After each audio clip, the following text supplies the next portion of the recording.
The invitation arrived on a Tuesday, cream-colored envelope with gold lettering. My hands trembled as I opened it, reading the words that would bring me face to face with the family I hadn't seen in 7 years. You are cordially invited to celebrate the wedding of Emma Catherine Anderson. My sister's wedding. Of course it would be perfect. Elaborate. Everything she ever dreamed of. Emma had always been the golden child, while I was the disappointment, the one who dared to choose a different path. My name is Olivia Anderson, and at 32, I was being summoned home for the first time since my parents had cut me off for refusing to follow their carefully laid plans for my life. The last time I'd seen them, my father had called me ungrateful. My mother had cried about the shame I brought to the family, and Emma had watched silently as they threw me out. Now here I was, standing in front of my childhood home, the sprawling mansion that had felt more like a prison than a sanctuary. The gardens were immaculate as ever, roses blooming in precise rows, everything controlled and perfect, just how my mother liked it. Olivia, my mother's voice cut through the air as she opened the door. No hug, no warm welcome, just that familiar critical gaze. You're late. I checked my watch. I was actually 5 minutes early, but there was no point arguing. Some things never changed. Hello, Mother, I said, forcing a smile. It's been a long time. She ushered me inside, her heels clicking against the marble floors. Yes, well, that was your choice, wasn't it? But Emma insisted you be here for her wedding. Though I must say, your appearance isn't quite what we'd hoped for. I glanced down at my designer suit, worth more than most people's monthly salary. But of course, it wasn't the conservative dress she preferred me in 7 years ago. Now, she continued, leading me to the kitchen where caterers were bustling about. You'll be helping with the arrangements, making sure everything runs smoothly, helping the staff, that sort of thing. The wedding needs to be perfect. I stared at her, the reality of the situation sinking in. They hadn't invited me as a guest. They wanted me to be the help. Of course, I replied, keeping my voice steady. Whatever Emma needs. My mother nodded, satisfied with my compliance. Good. At least you can be useful. Emma will be down shortly. She's been so busy with the wedding plans. Her fiancé Thomas comes from an excellent family, you know. A merger between the companies is already in discussion. Of course it was. Everything in this family had always been about business, appearances, and social climbing. That's why they've been so furious when I'd refused to marry the son of one of my father's business partners 7 years ago. Instead, I'd walked away from their money, their connections, their suffocating expectations. What they didn't know was how that decision had changed my life.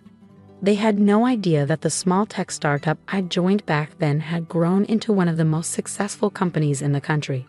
They didn't know that I now own 3 tech firms, that my net worth was more than triple what my father's company was worth. I'd kept my success quiet, changing my last name professionally to avoid the connection. As far as they knew, I was still the rebellious daughter who'd thrown away her future for nothing. Emma descended the grand staircase like a princess, just as she had when we were children. At 28, she looked exactly like the society bride our mother had always wanted. Perfect hair, perfect makeup, perfect smile. Liv, she exclaimed, embracing me with practiced warmth. I'm so glad you came. Everything has to be just right for the wedding. Congratulations, I said, hugging her back. Thomas must be special. Her smile faltered for just a moment. Oh, he's perfect. Daddy says the merger will secure the company's future, and his family is so well connected. Some things really never did change. I thought about warning her, telling her what it felt like to live your life for other people's expectations. But I could see in her eyes that she'd already accepted her role, just as she had when we were young. The rehearsal dinner is tomorrow night, my mother interrupted. You'll need to be here early to help set up. And please, try to dress appropriately. I nodded, already planning what I would wear. Not the conservative dress she wanted, but something that would make it clear I wasn't the same person they'd thrown out 7 years ago. As I drove back to my hotel that evening, I thought about how different my life was now. My penthouse apartment in New York, my successful companies, the respect I'd earned on my own terms. Tomorrow, they'd see glimpses of it, whether they were ready or not. The real question was I ready for them to know the truth? The rehearsal dinner was everything I expected. Elaborate flower arrangements, crystal glasses, and enough tension to suffocate an elephant. I arrived early as instructed, wearing a Channel dress that cost more than my mother's entire wardrobe. The look on her face when I walked in was almost worth the price. "That's hardly appropriate for kitchen staff," she sniffed, eyeing my dress with disapproval. "I'm not kitchen staff, Mother," I replied calmly. "I'm your daughter." My father appeared then, his presence still commanding enough to make the room feel smaller. "Olivia," he said, his voice clipped, "I trust to be discreet about your situation. We don't meet questions from Thomas's family." I smiled, remembering the meeting I'd had with Thomas's father just last month. He didn't know I was Emma's sister. Few people connected Olivia Anderson with Olivia Reynolds, CEO of Reynolds Tech. But he'd certainly been eager to discuss potential partnerships with my companies. "Don't worry, Dad," I said. "I won't embarrass you." The evening progressed like a carefully choreographed dance. Emma played her part perfectly, laughing at all the right moments, touching Thomas's arm with just the right amount of affection. But I caught the moments when her smile slipped, when she thought no one was watching. During dinner, I overheard Thomas's father talking business with my father. "The merger will save Anderson Industries," he was saying. "You're lucky Emma's so accommodating." My blood boiled. They were using my sister as a pawn in their business games, just as they tried to use me. The difference was, I'd escaped. Later that night, Emma found me in the kitchen where I was supposedly helping with cleanup. "You look different, Liv," she said softly. "Happier." "I am," I replied. "You could be too, you know. You don't have to go through with this." She twisted her engagement ring nervously. "It's not that simple. The company's struggling. Dad needs this merger. And what about what you need?" I asked. "I need to not disappoint them like you did," she snapped, then immediately looked regretful. "I'm sorry, I didn't mean." "Yes, you did," I said. "But you're wrong about one thing. I didn't disappoint them. I disappointed their expectations. There's a difference." The next morning, I had breakfast with Thomas's father at his request. He still had no idea who I really was. "Ms. Reynolds," he said, "I've been hoping to discuss a potential acquisition. Your tech companies would be a valuable addition to our portfolio." I sipped my coffee, enjoying the irony. "That's interesting," I said. "I heard you were already planning a merger with Anderson Industries." He waved dismissively. "That old dinosaur? We'll strip it for parts once the merger's complete. Henry Anderson doesn't know it yet, but his company won't exist in 6 months. That's why this wedding is so important." My hand tightened around my coffee cup. "And Emma? Does she know this?" He laughed. "The girl? She's just happy to be marrying into our family. Women like her are easily managed." I stood up, my decision made. "Mr. Harrison, I should introduce myself properly. I'm Olivia Anderson, Emma's sister, and I think we need to have a very different conversation."